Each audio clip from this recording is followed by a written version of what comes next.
কিরে ফকিন্নির দল, চিনছি আবারে। আমি ওরা লেবু। লেবু শুনে রাখ নাম।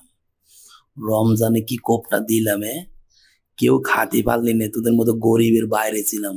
কিছু বড় লোক তারা কিনতে পারছে আমারে। বেশিরভাগ সময় বিভিন্ন জায়গায় পয়সা মরছি, কারণ খাইতে পারে না তো কেউ।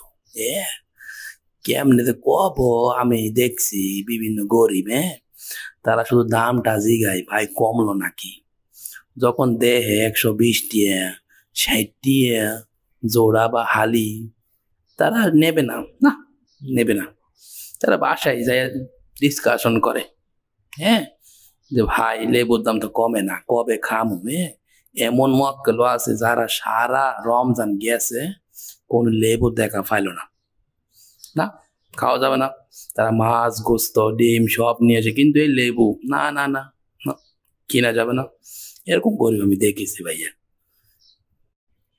এর বাইরে আরো একটা ক্যাটাগরির ফকিন্নি আছে আমি দেখছি, যারা 2টা লেবু কিনে 1 সপ্তাহের জন্য খাবে না, ফ্রিজে ঢুকে রাখছে, মনে যে শান্তি রে ভাই, খাবে না। আমার লেবু আছে কিন্তু এটা ব্যবহার করা যাবে না, খাইলে তো ফুরাই যাবে, তাই না?